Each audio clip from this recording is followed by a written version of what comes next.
శంకర భువన గురు జయ జయ శంకర లోక గురు శంకర భువన గురు జయ జయ శంకర లోక గురు అవహర శంకర భువన గురు జయ జయ శంకర లోక గురు జయ జయ శంకర లోక గురు శంకర భువన గురు జయ జయ శంకర లోక గురు శంకర భువన గురు జయ శంకర లోక గురు శంకర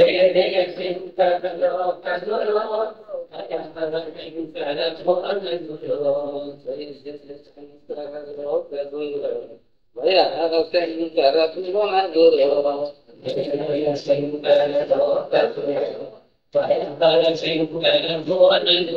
జయ జయ శంకర లోక గురు శంకర భువన గురు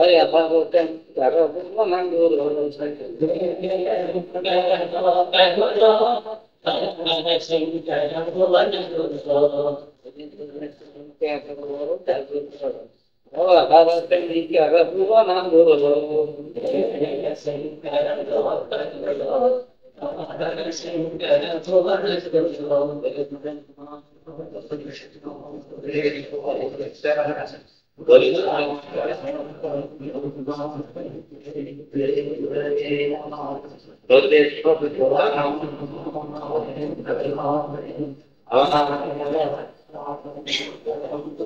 శంకర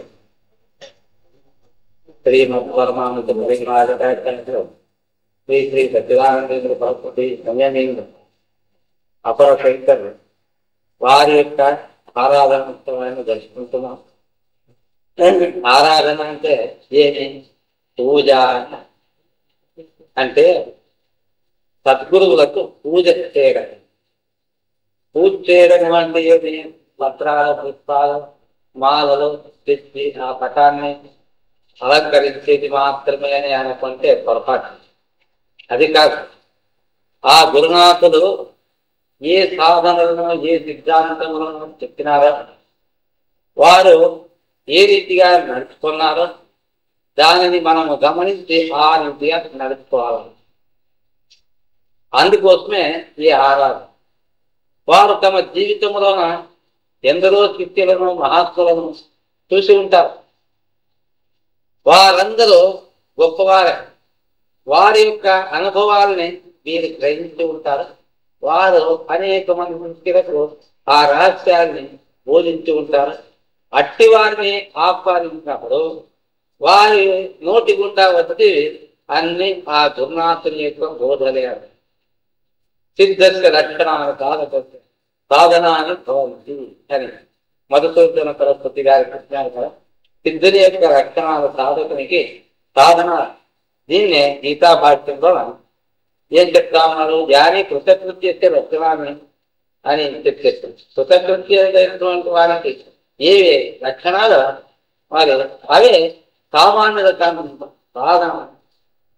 కావున వారు ఏ ఏ సాధనలు చేశారో, ఏ సాధనలు చెయ్యాలా అని ఇతరులకు చెప్పినారు. ఇంకా పెద్ద పెద్ద పండితులకి ఏం రాసి పెట్టినారు, ఇంకా చిన్న చిన్న విద్యావంతులకి ఏం పెట్టినారు, ఇవన్నీ మనం తెలుసుకోవాలి కదా. మన యోగ్యతకు సంబంధించినంత ఏముందో దాన్ని గ్రహించాలా. ఇంకోటి ఏమో అంటే ఇంతమంది మనం ఉంటున్నాము, దీంట్లోన మందాధికారులు, మధ్యమాధికారులు, ఉత్తమాధికారులు ఉంటారు. ఇక్కడ మనం వేదిక పైన ముగ్గురికి సంబంధించినటువంటి బోధలందరికీ చెప్తాం. అప్పుడు అందరికి న్యాయం చేకూర్చినట్లయితే, కొందరికి అట్టు లేదు, కొందరికి ఇట్టు లేదు అని అంటారు. అందరికీ న్యాయం చేకూర్చు వచ్చింది. మందాధికారులు, మధ్యమాధికారులు వాళ్ళు తమ తమ యోగ్యతకు అనుసరించి ఏమి తెలుసుకోవాలో వాళ్ళు తెలుసుకొని తెలుసుకొని చెప్పకపోయినా వాళ్ళు ఊరికే వింటేనే తెలుసుకుంటారు. మరి ఉపనిషత్తులు, ఇతిహాసాలు, పురాణాలు వీటన్నిటినీ గురుదేవులు వారు ఎక్కువగా ప్రచురించేవారు. దానికోసం పురాణ శ్రవణం అనేది కూడా పెట్టించారు. పురాణ ప్రియుడు ఎవరు? గురునాథ్. అంటే ఆ కాలంలో టెంపుల్ సప్తాహం తెలిస్తే పొద్దున స్వామివారు వేదికను అలంకరించేవారు. అప్పుడు ఒక పండితునికి ముందుగానే చెప్పేవారు, ఇట్లా భాష్యంలోన ఇక్కడ నుంచి ఇంతవరకు చదివి అర్థం చెప్పాలని. ఆ రీతిగానే నడుచుకుంటా ఉంది. అప్పుడు ఇంకా 11 గంటల వరకు ఆ కార్యక్రమం అంతా జరిగింది. అదంతా అయిన తర్వాత అప్పుడు స్వామివారు ఆ చెప్పింది ఏమేమి ఉందో ఆ పండితుడు దానిపైన సారాంశాన్ని వాళ్ళు చెప్పేవారు.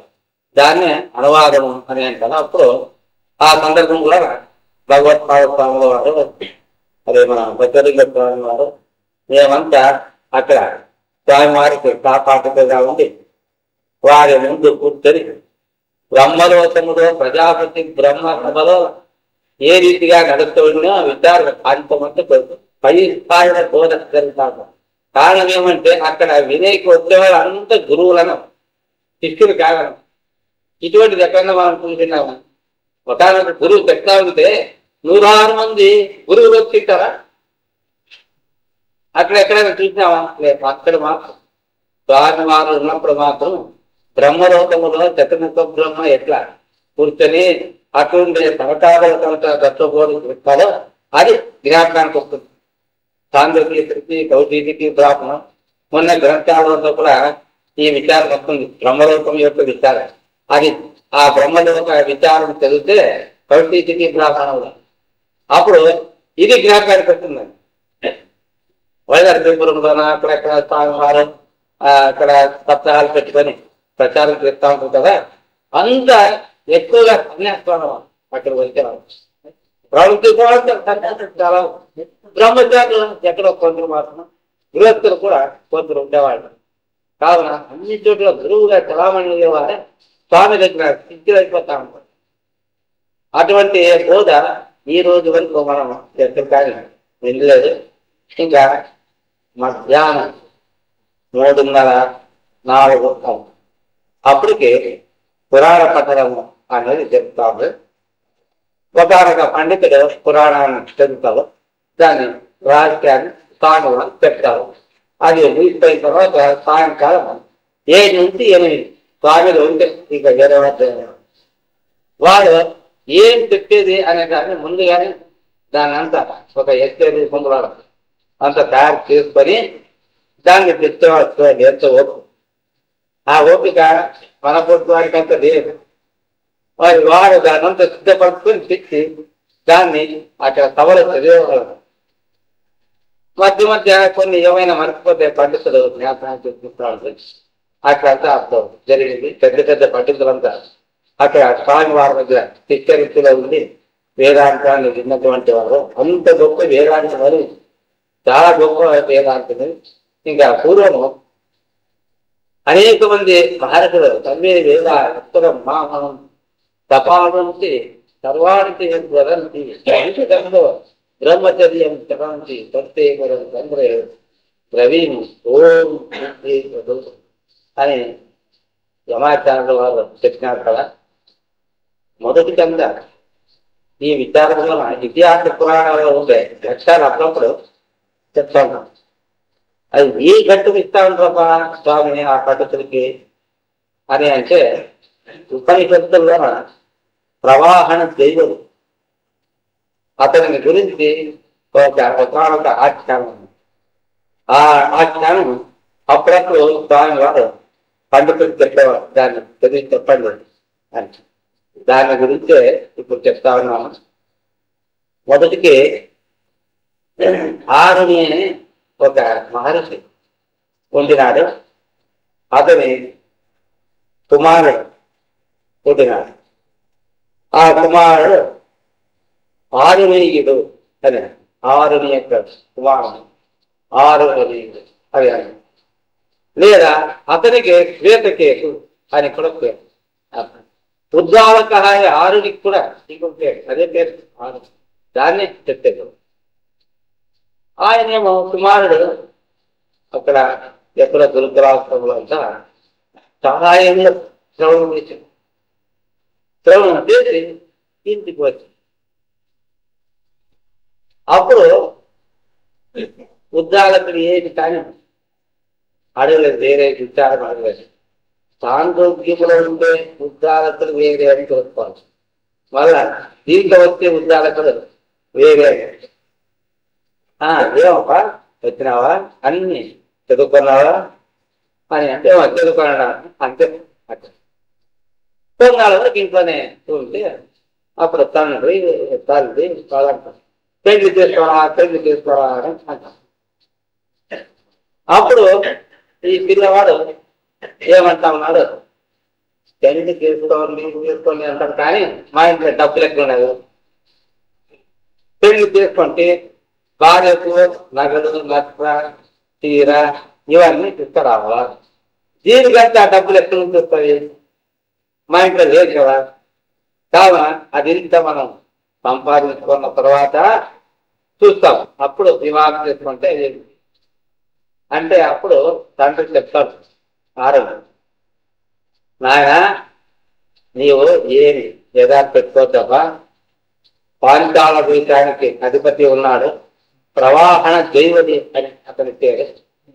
ఆయన దగ్గరికి పోతే ఆయన నీకు కావాల్సింది ఇస్తాడు, అక్కడికి పోయిరా అనే పెడుతూ అట్లా ఇంకా అక్కడి నుంచి వెళ్ళాడు. పోయాడు ఎన్నో ఊరు దాకా పోయాడు. కొన్ని దినాలు బట్టి పాప ఆయన పాంచాల దేశం చేరుకున్నాడు. ఇంకా ద్వారం దగ్గర నిలబడినాడు. ఇద్దరు బట్టలు ఉంటా ఉన్నారు. ఏమండి ఏమొచ్చిండారు వాళ్ళు, ఇట్లా మహారాజు యొక్క దర్శనం కావాలి అనే వెళుతూ మంచి తేజస్సు కదా, వాళ్ళు ఎందుకంటే మాట్లాడారు ఈ కాలం గొప్పవాడు మాట్లాడదు విని చేయకూడదు అని వాళ్ళు అనుకుని లోపల పోయి ప్రవాహన చేయగలిగి మహారాజు వారికి వెళ్ళండి. అప్పుడు ఆ మహారాజు గిర వస్తా ఉన్నాడు, బయటకు వస్తాడు, బయట నిలబడినాడు. రండి నమస్కారం చేసి లోపల తీసుకోపోవాలి. అర్ఘ్యపాధ్యాయులు చేస్తున్నాడు. ఇంకా ఉపచారం అంతా చేస్తాడు, కావలసినటువంటి ఆహారం అంతా తెచ్చిస్తున్నారు. అదంతా ఆరగించినాడు.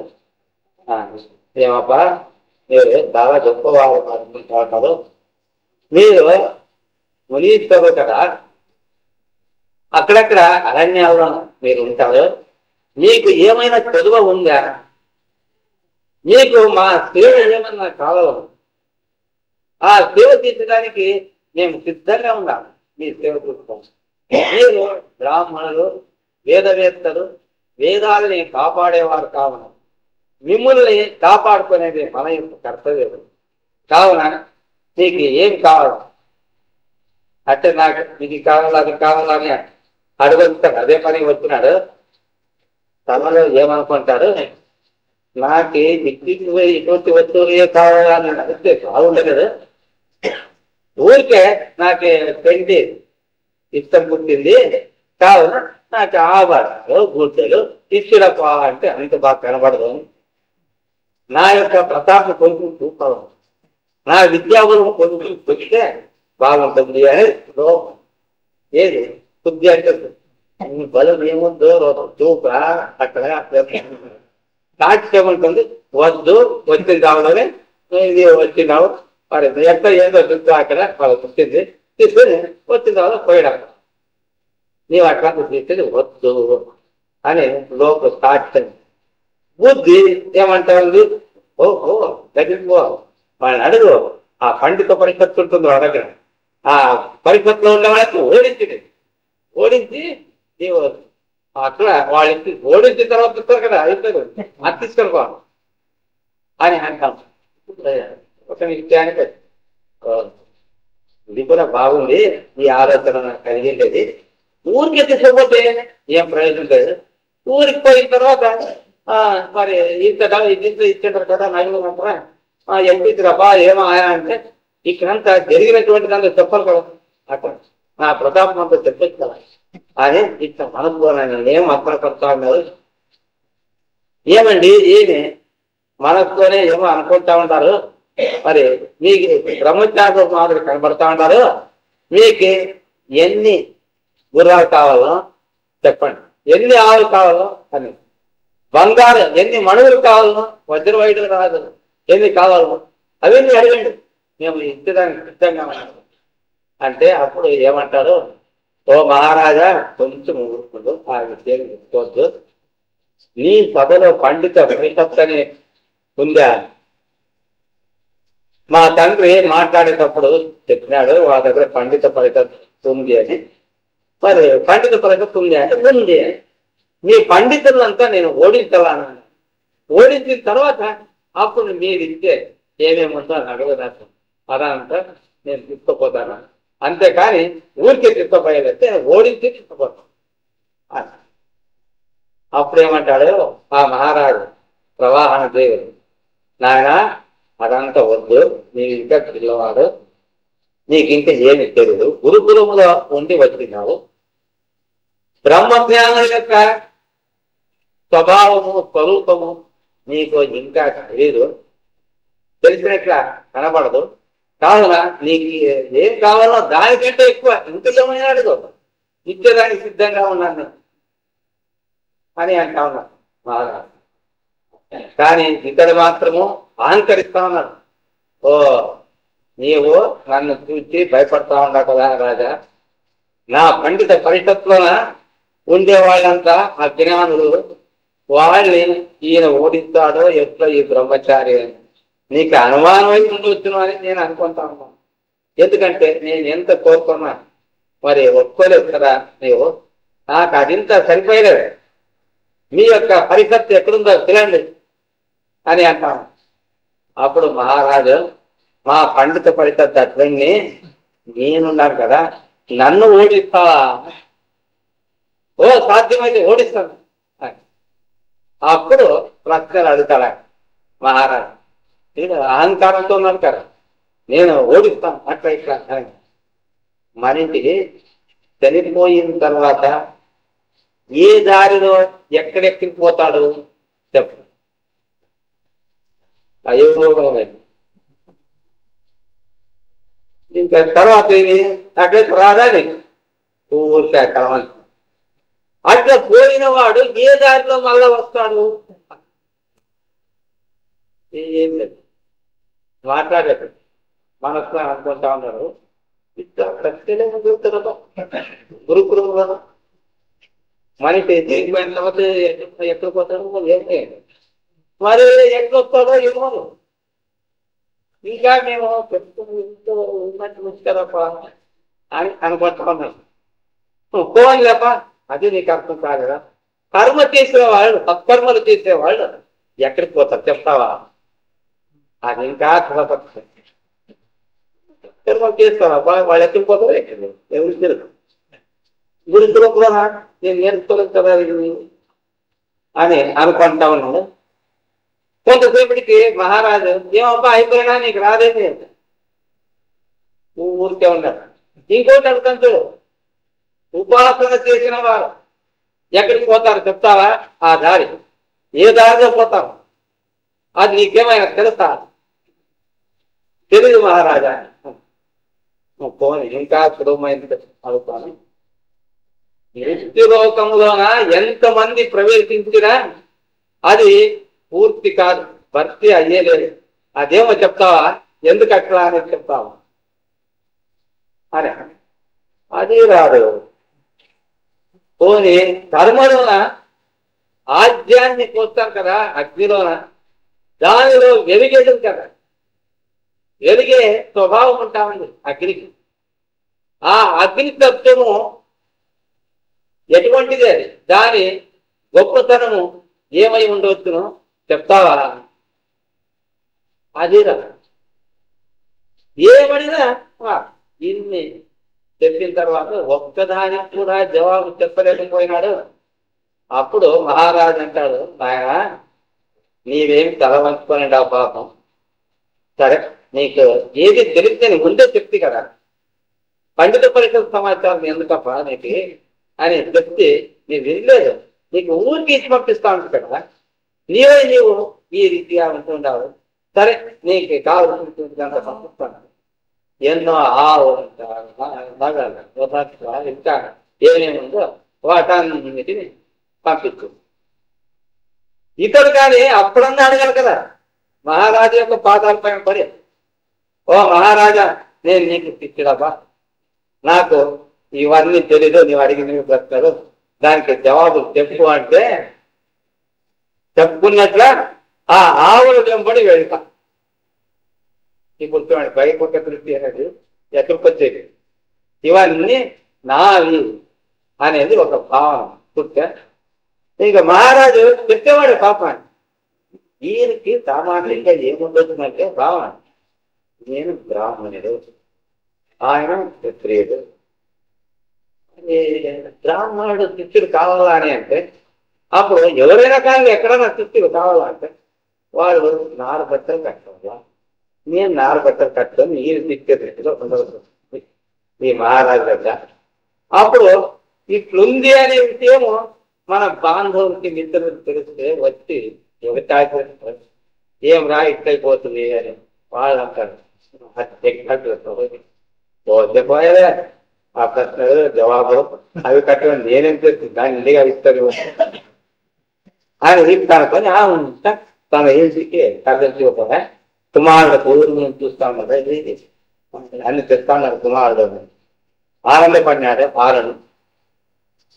ఈ శ్వేతకేతువుకి ఇది కూడా ఆనందమైంది, కానీ ముఖమునందు కళలేదు ఆయన. అప్పుడు తండ్రి దగ్గరికి పోయినా నిలబడ్డాడు. ఎందుకబ్బా ఎత్తుండవు అంత తెచ్చినా కొంత తండ్రి తెచ్చినా ఇంకా ఎందుకు కళావిహీనంగా ఉంది నీ ముఖము, ఎందుకు చెప్తావా?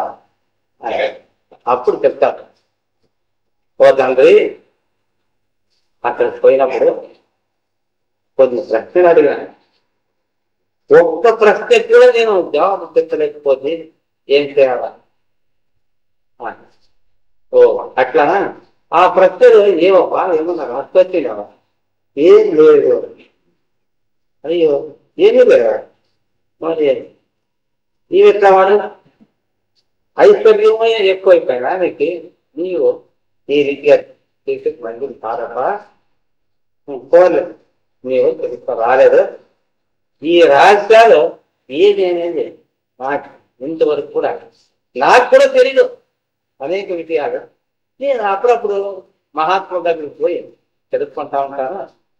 మరి నీకు ఇవి తోచలేదు అంటే అక్కడికి నేనే పోయేస్తాను, అవి ఏమై ఉండదు అని చెప్తే ఇంకా తాను బయలుదేరా. ఇంకా అక్కడ చేరుతాం, ప్రయాణం తీసుకుపోయి ఇంకా బట్టలు వచ్చినారు, లోపలికి పోయినారు. ప్రవాహన దేవి మహారాజుకి చెప్పినారు, ఎవరో వ్యక్తులు వచ్చినారు, మహారథులు వచ్చినారు. ఇట్లా చెప్పగా ఇంకా వచ్చినాడు. ఆ స్వామికి నమస్కారం చేసినాడు, లోపల చూసుకుపోయినాడు, అర్ఘ్యపాధ్యాయులు తెచ్చినాడు. ఆరాధించినంత అయ్యింది, విశ్రాంతి కూడా అయింది. తర్వాత అడుగుతాము, నేను స్వామి నేను ఈ వాణిజ్యంలో ఉన్నాడు నచ్చి వస్తున్నారు, ఎవరు మీరు? ఇదిగో ప్రతి చేతు ఇప్పుడే వచ్చింది కదా మీ దగ్గరికి, నా కుమారుడు. ఓ కుమారుడే, ఏం వచ్చింది? ప్రశ్నలకి జవాబులు చెప్పలేకపోయినాడు మా పిల్లవాడు. ఆ ప్రశ్నలు ఏదేని కూడా కనుక్కున్నాడు. ఆ ప్రశ్నలు ఏవి ఉండవచ్చు మహారాజు? అప్పుడు చెప్తారు మహారాజు ఇవన్నీ ఉండాలి అని చెప్తే ఆయన ఏమంటారు, స్వామి ఆయన వివేకవంతుడు. ఓహో ఇది నాకు కూడా తెలియదబ్బా మహారాజా, ఎంతకాలం అయింది, నాకు కూడా ఎందరో శిష్యులు ఉన్నారు, ఇటువంటి ప్రశ్నలు నాకు కూడా అగమ్యంగా అగోచరంగా ఉన్నాయి. నీకు నేను శిష్యుడై ఉంటాను, ఈ విద్యాంతా నేర్చుకునే నేను పోతాను. అప్పుడు ఆసనం పైన ఉండేవాడు కింద కూర్చుంటాడు, మహారాజా పిల్లాడు కుర్చీ పైన ఉండాలి. ఆయన కూర్చొని చూసి ఆ ప్రవాహన దైవని ఏమంటా ఉన్నాడు, ఓ మహాత్మా నీవు కింద కూర్చోవాడు, నీవు వేదవేత్త అయిన బ్రాహ్మణుడు, నిరహంకారి నీవు సర్వశ్రేష్ఠుడు, నిరహంకారియే శ్రేష్ఠుడు కదా జగన్. కావున నీ వంటి వాడిని గౌరవించగలవా? నీవు నీ స్థానం అందే ఉండు. మేము నీకు ఈ విద్యను ఊరికే చెప్పేస్తాను అంటే ఏ విధమైనటువంటి మనతో భావన పెట్టుకోకుండా నీకు నివేదిస్తాను అని. నివేదించుకుంటామంటే వినయంతోనే చెప్పుకుంటాం. నీకు ఆజ్ఞ ఇచ్చేది మేము వినయంగా చెప్పుకుంటాం అని అంటాం. అట్లా అనేవాళ్ళు బ్రహ్మజ్ఞానం ఎక్కడైనా ఉన్నాం. ఇప్పుడు నీ కుమారుని చేసి రాదు, నీకు కూడా ఏం రాదు, అంతా ఈ రుచులంతా ఇంతేనప్ప ఓకే తెచ్చేసిందంతా తిరుకుంటూ ఉంటారు ఆశ్రమంలో ఈ రీతిగా అంటా ఉంటుంది. వేరే వాళ్ళ మరి ఏమి అది ఆ ప్రశ్నలు ఉన్నాయి కదా, ఆ ప్రశ్నల గురించి అంతా చెప్తారు. దాంట్లో చూడండి, మనిషి చనిపోయిన తర్వాత ఏ దారిలో పోతాడు? ఎవరికైనా తెలుస్తుంది ఏ దారిలో పోతాడో ఏమో. శ్మశాన దారిలో పోతాడు,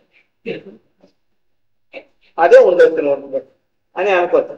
ఇంకే దారి మనిషి చనిపోయిన తర్వాత ఆ దారి వెంటే లేదు. శ్మశానం అనేది మన్నాడు.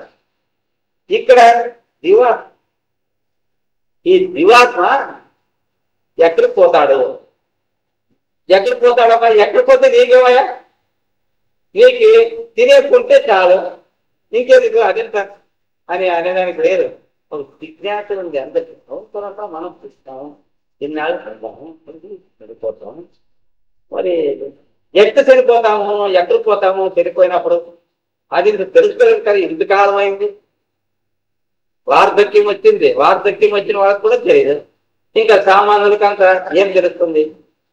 కావున అక్కడ ఏం చెప్పినారు ఈ విద్యానికి? మనిషి చనిపోయిన తర్వాత వాని కర్మను బట్టి వాడు మన శరీరంలో ఉండే ఆయా ద్వారముల గుండా బయటకు పోతా ఉన్నాడు. కొందరు నేత్రేంద్రియాలు తెలుసుకొని చనిపోయినారు, తెరవబడి ఉంటాయి నేత్రేంద్రియాలు, దాంట్లో నుంచి ఆత్మ పోయిందని తెలుసుకోవాలి. ఇంకా కొందరు పాపాత్మలు ఉంటారు, వారి యొక్క జీవాత్మ మలద్వారం గుండా మూత్ర ద్వారం గుండా అంటే అట్లా పోయినటువంటి వారు ఎక్కడికి పోతారో ఆ జీవాత్మ మొదలు ఉండే ఉదాహరణ అనే వాయం కంఠము దగ్గర ఉదాహరణ కంఠదేశ చెప్తుంది కదా. అక్కడ మనం ఎంగిలి మింగేటప్పుడు కొంచెం స్వరపేటిగా పైకి పోయి కిందకు వస్తుంది, ఇట్లా పైకి పైకి. అక్కడ ఎంత ఉందప్ప బయలు అంటే ఎవరెవరి బొటన్ బయలు ఎంత ఉందో అంగుష్ట మాత్ర పురుష. అంగుష్ట మాత్ర పురుష అనేది ఇంకొక దగ్గర కూడా వస్తుంది మహాభారతంలో. సత్యవంతుడిని ఆ ప్రాణాన్ని ప్రాప్తిని పోయేటప్పుడు భాష్యం వేస్తారు యమధర్మరాజు. అంగుష్ట మాత్ర పురుషం ఆశకరిత యమ అనే వాక్యం. అంగుష్ట మాత్ర పురుషుడైనటువంటి జీవాత్మను పాశం వేసి లాగినాడు యమధర్మరాజు అని అక్కడ దేవుడు అక్కడ అంగుష్ట మాత్రం బటన్ లేదంత బయట ఉంది. అక్కడ జీవాత్మ అక్కడి నుంచి బయటకు పెడతాడు అని ఉంటాం. అక్కడి నుంచి నేరుగా వీడు యమలోకానికి పోతా ఉన్నాడు. మహాభారతంలో చదివించాడు.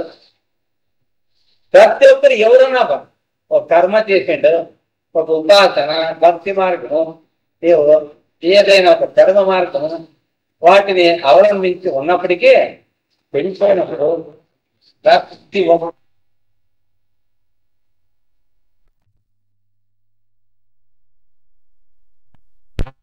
ఇప్పుడు నీవు ఆయుష్ మూడిందప్ప, ఇంకా నీవంతకి నీవు పోయిడే నీ లోకానికి అని అంటే ఒప్పుకోవడానికి ఉంటుంది. నేను కొన్ని యుగాల నుంచి ఈడే ఉన్నాను, నన్ను పొమ్మనే దానికి నీవెవడు అని అన్నప్పుడు ఆ విషయాన్ని దేవుడు పోయి అక్కడ ఇంద్రుడికి చెప్తే ఇంద్రుడు వజ్రాయుధం తీసుకువచ్చి వానికి మంచి దెబ్బ కొడతాం. అప్పుడు వాడు తల కింద అయ్యి ఆకాశ మండలంలో పడిపోయాడు. అక్కడి నుంచి వాయు వాయుతత్వంలోకి వస్తాడు. అక్కడి నుంచి అగ్నితత్వంలోన, అక్కడి నుంచి మేఘాలు జలతత్వంలోన, అక్కడి నుంచి వీడు ఎక్కడికి వచ్చి భూమి పైన పడతాడు. మరి అక్కడక్కడ పడినప్పుడు ఆయా ధాన్యాలు కలిగినటువంటి అక్కడక్కడ అనేక రకాలైనటువంటి చెట్లు అవి దండిగా ఉంటాయి. అక్కడికి పోయి పడతాడు. అప్పుడు అక్కడ ఆహారం అంతా తయారవుతుంది. ఆ ఆహారాన్ని వారి జనులు భుజిస్తారు. శుక్లశోణితాలు ఏర్పడతాయి. అప్పుడు మాతృ గర్భములో వీడు ప్రవేశిస్తా ఉన్నాడు. అంటే అట్లా పోయిందావా మళ్ళీ వచ్చేదావా ఇది అని ఈ రీతిగా చెప్పినాడు. తర్వాత సత్కర్మలు చేసేవాడు ఏ దారిలో పోతాడు. వాళ్ళు సకామ కర్మలు చేస్తూ ఉంటారు. వాళ్ళు స్వర్గలోకానికి పోతారు. వాళ్ళకి కూడా అయితే వాళ్ళకి వీళ్ళకి కొంత తేడా కనపడుతుంది. ఏమంటే వారు చాలా కాలంగా ఉండినటువంటి జీవితులు అన్నమాట. వీళ్ళు కొంతకాలం మాత్రమే ఉండేవాళ్ళు, ఆజాద దేవతలు అని అంటారు. అటువంటి వాళ్ళు ఆ దేవతలు వాళ్ళు మన శరీరంలో ఉండే ఆ జీవాత్మ ఇంకా వెళ్ళిపోవాలా. అప్పుడు దీంట్లో ఇడాచ వామ నిశ్వాస చంద్రమండల గోచర ఇడానాడి ద్వారా వాళ్ళు ప్రయాణం చేస్తారు. షణ్మాస దక్షిణాయనం తత్ర చాంద్రమసం జ్యోతిర్యోగి ప్రాప్య నివర్తతే అని మీరు భగవద్గీతలో చదివింటారు. ధూమాది మార్గం, అర్జునాది మార్గము అని కూడా చదివింటాం. ఇంకా అంతేకాదు, ఇంకా మంచి బుద్ధి మంచి తెలివి కలిగినటువంటి వాడు ఉండి వేదాంత విషయాలన్నింటినీ ఎప్పటికీ చదువుకుంటా ఉండి వాడు ఎప్పటికీ ఆ పరమాత్మ ధ్యానంలో ఉంటా ఉంటాడు అని అనుకోండి. ఏదో ప్రతిబంధకం వల్ల పూర్ణమైనటువంటి మోక్షం రాలేదు. ఆయన ఎదిపోయేటప్పుడు ఏ దారిలో పోతాడంటే పింగళానాడి ద్వారా అతను పోతాడు. నిర్జాతి రహస్య షణ్మాస ఉత్తరాయణం అని ఉంటామని కదా గీతలో. ఆ దారిలో వాడు వెళ్ళిపోతాడు. అది దేవయానం అన్నమాట. అంటే దేవతల యొక్క మార్గము. ఈ దారి చాలా సులభమైందే, కానీ ఆ దారిలో మనం పోతాము ఏం లేదు అనే ఒక అనుమానం ఉంటుంది. అయితే అట్లా అనుమానం పడవలసిన పని లేదు ఇక్కడ. ఎందుకప్ప అంటే శాస్త్రం చెప్తాం. శాస్త్రం చెప్పిన దాన్ని ఒప్పుకునే తిరగదు. ఏదని సాక్షాత్ బ్రహ్మసూత్రాల్లోన బృహదారణ్యకము ముందగినటువంటి గ్రంథాల్లో కూడా ఈ విచారం వస్తుంది. కావున ఇటువంటి విషయాలు మనకు గోచరం అయ్యలేదు. కావున వాటి సమాచారమే మనకు వద్దు అని ఇట్లా తెలుసుకోకుండా మనం విశ్వసించాలన్నమాట. మొదటి కనుక ఆ దారిలో అంతా ప్రయాణం చేసినటువంటి వారు ఎవరు అనేదంతా కూడా మన పురాణాల్లో దండిగా రాసి పెట్టినారు. కావున నమ్మాల. నమ్మినటువంటి వారికి ఇది విచారం, నమ్మకం పైన ఆధారపడి ఉండేది. ఇదంతా ఏది ఉపాసన కర్మ ఇదంతా నమ్మకం అన్నమాట. మరి ఇది వేదాంతం చూడే నమ్మకం కాదు. అదేమి నీవు తెలుసుకోవాల్సింది ఉందో దాన్ని గురువులు వెంటనే చెప్పిస్తారు. మీరు ఇట్లా నీవు సచ్చిదానంద స్వరూపము, నీవు జీవుడు కాదు అని ఇప్పుడే అత్ర బ్రహ్మ సమస్యతే అని అంటారు. ఇక్కడే నీవు బ్రహ్మతత్వాన్ని తెలుసుకుంటున్నావు అని ఈ రీతి అంతా ఉంది కదా. ఇంకా మృత్యులోకంలోన మరి ఎంతమంది ప్రవేశించినప్పటికీ జాగా ఉంటుంది అని అంటారు కదా.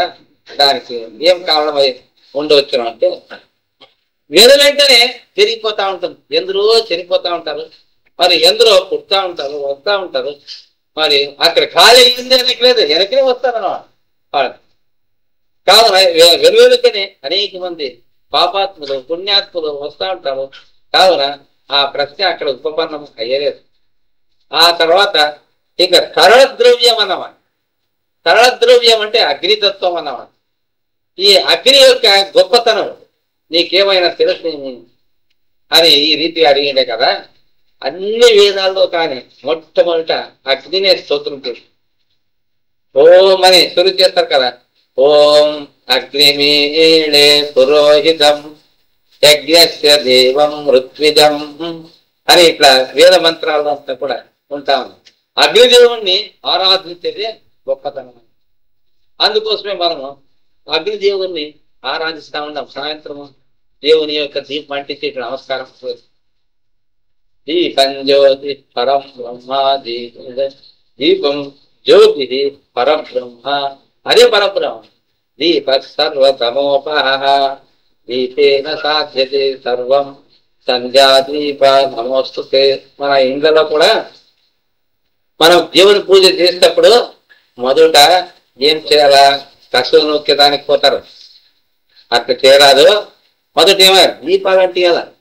అదే ఒకటి కాదు, 2 అంటియాలి దీపాలు. 1 అంటి రాదు. ఆ 2 దీపాలు ఉండవు. ఆ 2 దీపాలు ఇదిగా నీకు విసర్జనలో ఆ 2 జ్యోతులు వెళ్తా ఉండదు. కంటి ఉండే ఆ దివ్య జ్యోతి. మూర్ధ దేశం మనకు పరువు ఆత్మాగ్ని నాభి సదాశ్రయం ఆయన ఉంటాం. మహాభారతం మూర్ధ దేశానికి లోపల మూర్ధం అంటేవి నడినెత్తనమ, నడినెత్తి వరకు అంటే కాళ్ళ యొక్క రేళ్ల నుంచి నడినెత్తి వరకు ఈ అగ్ని జ్వాలలు రేగుతా ఉన్నాయన్నమాట. అంతవరకు పైకి వస్తా ఉండాలి, కిందకు వెళ్తా ఉండాలి. జ్వాలమాలాకులం భాసి విశ్వస్యాయతనం మహతు అని ఇట్లా మంత్రపుష్పంలో కూడా దీన్ని అంతా చెప్తా ఉన్నారు. కావున అక్కడ ఎవరప్ప ఆ పురుషుడు అంటే పరమాత్మ, అతడే అగ్నీశ్వరుడు అన్నమాట, అగ్నిదేవుడు. ఆ అగ్నిదేవుని యొక్క కృప లేదా శరీరం చల్లబడిపోయాడు. శరీరం చల్లబడిన ఎత్తాడప్ప. మొదట పాదాలు చల్లబడి, తర్వాత మోకాళ్ళు, తర్వాత తొడలు, ఆ తర్వాత కడుపు, ఆ తర్వాత ఇంకా శిరస్సు. ఇట్లా వరుసగా అగ్ని ఉపశమించిడుస్తుంది అన్నమాట. కావున అగ్ని యొక్క కృప కావాలా? ఋగ్వేదములో మొట్టమొదట అగ్ని ప్రార్థననే ఉండేది. శివుంది లేదు, కృష్ణుంది లేదు, దేవుడిది లేదు. ఋగ్వేదములు ఎత్తుకుంటే ఓం అగ్నిమేళ అని సురు. అగ్నిమేళి అని ఆ అగ్నితత్వము చూడండి. దేశోగ్నిస్తపేష సూర్యేష పర్జన్యం మఘవానేష వాయునేష పృథివీ రయిర్దేవ సదసామృతంతయతు అని వేదాలన్నీ ఉద్ఘోషిస్తా ఉన్నారు ఆ అగ్నిష్టం గురించి.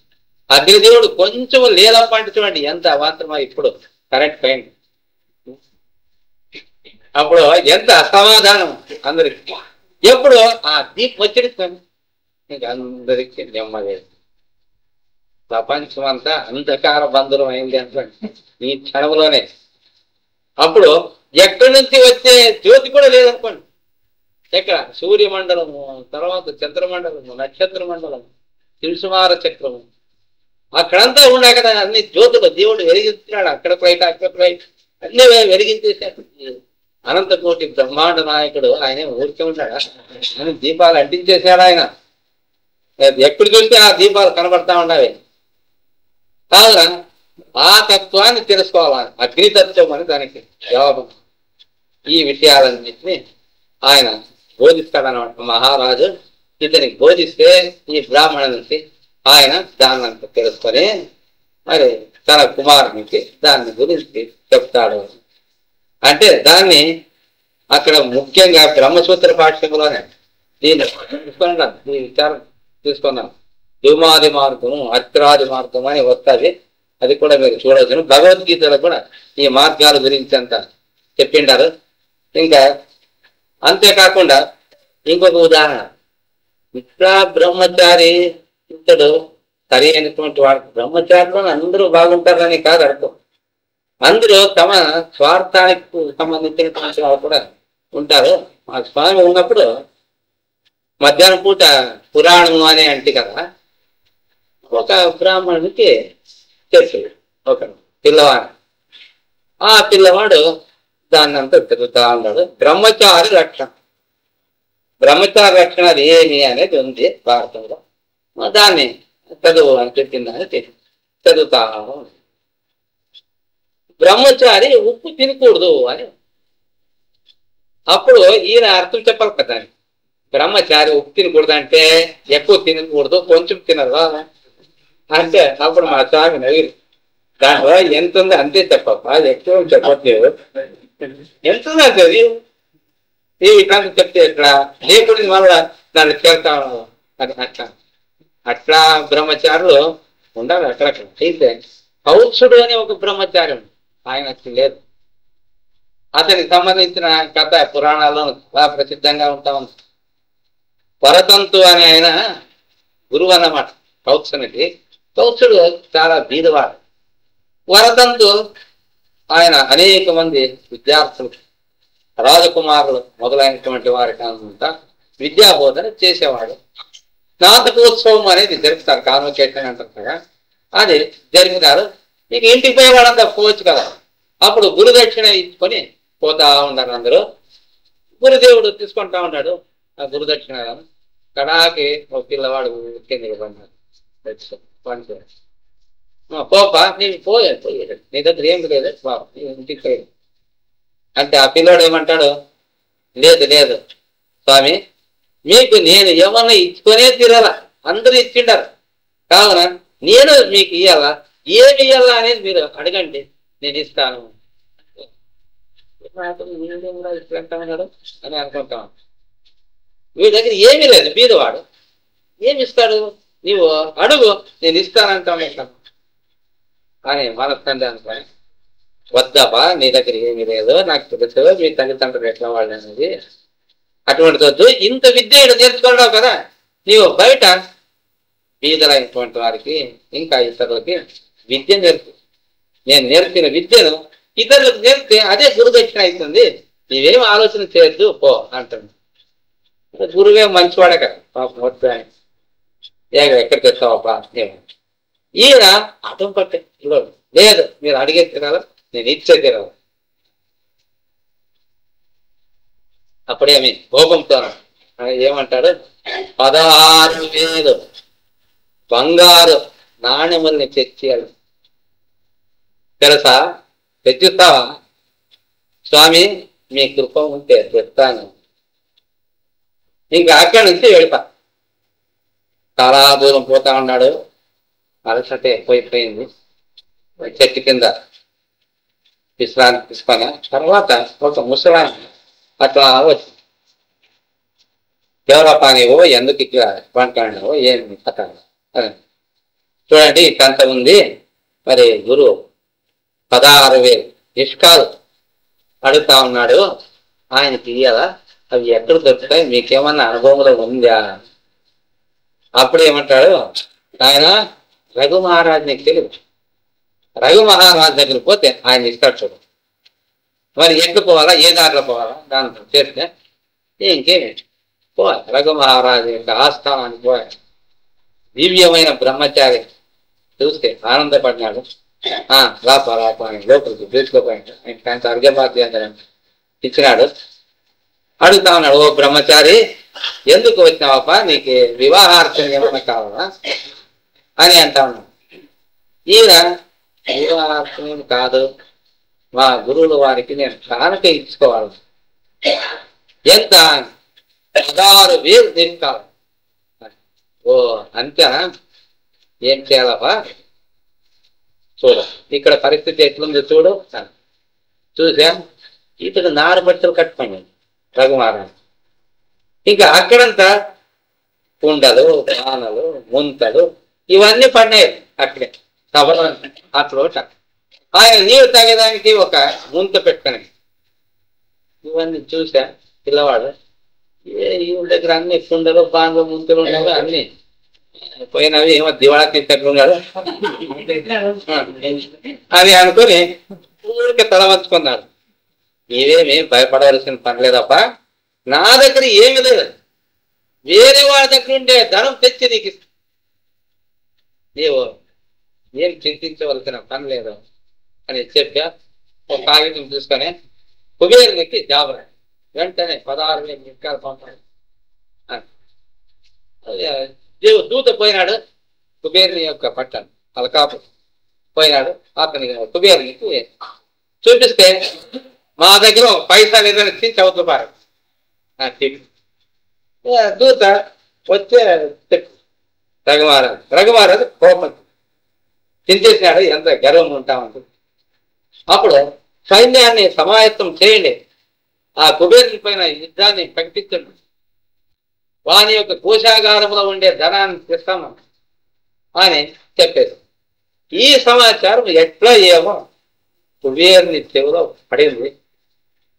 ఆ దినం రాత్రే కోశాగారము నించేసినాడు బంగారం ఇస్తాడు రఘుమహారాజు యొక్క పట్టణం. అప్పుడు కోశాగారానికి సంబంధించినటువంటి వాడు అధికారులు వచ్చి రఘుమహారాజుకి చెప్పింది, ఇలా కోశాగారం అంతా భర్తీ అయిపోయింది, భయపడినాడు ఆయన. ఓ అట్లానా, ఇప్పుడు దాపుకొచ్చినాడు. అప్పుడు చెప్తాడు ఆ పిల్లవాడిని, చూస్తామప్ప నా దగ్గర డబ్బు లేకపోయినప్పటికీ ఇక వేరే వాడి దగ్గర ఉండేది కూడా నాది అని నీకు తెలుస్తాం. వివేకానంద స్వామికి అట్లే చెప్తా ఉంటాడు. వాడు అక్కడక్కడ భవనాలు కట్టిస్తూ ఉంటాడు వివేకానంద స్వామి వారు.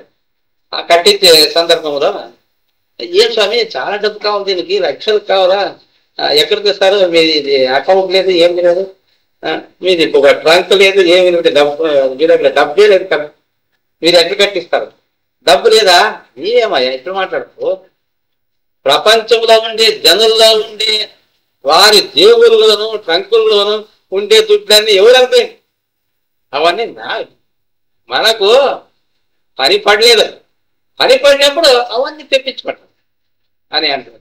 ఆ రీతిగా రఘుమహారాజు చూస్తుంటూ ఆ పిల్లవానిక తీసుకోపా, ఇదంతా కోశాగారంలో ఉండేది ఏమేమి ఉందో అంత ఆయన ఏం తెచ్చినాడు అంత తీసుకుపోయాడు. ఆ పిల్లోడు ఏమంటాడు, నాకు ఇవన్నీ వద్దు, నాకు ఎంత గురునాథం చెప్పినాడు నేను అంతే తీసుకునేది. ఈయనేమంటాడు, నీ నిమిత్తంగానే కదా కుబేరుడు ఇచ్చింది, కావున దీన్ని అంతా నేను తీసుకోపోను, నన్ను చూసి కాదు మిమ్మల్ని చూసి ఆ పిల్లోడు అంటాం. కడాకి ముట్టుకోలేదు, నాకు అంత వద్దు, నాకు ఎంత కావాలో అంతే 16,000 నేను అడుగుతాను అని చెప్పా. ఇంకేం సరేలేప ఇంకా తీసుకోవాలి అని చెప్పా. ఆ నిష్కాలం తీసుకుపోయినాడు తన గురువు దగ్గర. ఆ నిష్కాలంతో పెట్టి సత్సాంగం చేసా, స్వామి ఇదిగా మీరు కోరినటువంటి నిష్కాలు తెచ్చినాడు. ఓ అట్లానా, అట్లయితే దీన్నంతా నీవు తీసుకుపోయాడు, నీవు దీన్ని తీసుకుపోయి వివాహం చేసుకొని సుఖంగా ఉండు అని. లేదు స్వామి, ఇది నీకు సంబంధించింది, నాది కాదు, నీవు నాకు ఇచ్చేసిండావా, ఇచ్చిండావు కదా, నా ముందు పెట్టేసావు, నమస్కారం చేసిండు, అయిపోయా, నాదే అది, నేను నీకు దానం చేస్తాను, నన్ను తీసుకోపోయాడు అంతే. అట్లా గురువులు దొరుకుతారా, ఇచ్చుడు ఇస్తే చాలని కాస్తాని తాను మన ధనం అనేది ఏమనుకోనింటారా, ఏం ఊరికి వస్తానుకోనింటారే వేదాంతము, ధనము మనసు ధనము ఇదింత అర్పించాలి గురువుకి. అప్పుడు గురువుకి కరుణ కలిగి అప్పుడు మీ నెత్తి మీద అరచేతిని పెట్టారు, అప్పుడు తగ్గని జ్యోతి వెలుగుతుంది అని ఈ రీతిగా అంతా చెప్పేవాళ్ళు ఉంటారు. ఇంకా కొందరు బ్రహ్మచారులు దండికి వచ్చినప్ప అంత తీసుకుపెడతాం ఇంటికి అని ఆ రకం. అట్లా కావున ఆశ లేని గురువు, అరలేని శిష్యుడు, బాధ లేని బోధ, ఇది మన మహర్షుల యొక్క సిద్ధాంతం అన్నమాట. ఈ సిద్ధాంతం పైనే మనము చాలా ఏళ్ళుగా ఈ సంస్థను నడుపుతా ఉన్నాము. ఇంకా ఇప్పటికే కాలాతీతమైంది. ఇప్పుడు మన హనుమంతరావు గారు 20 నిమిషాలు బోధిస్తారు.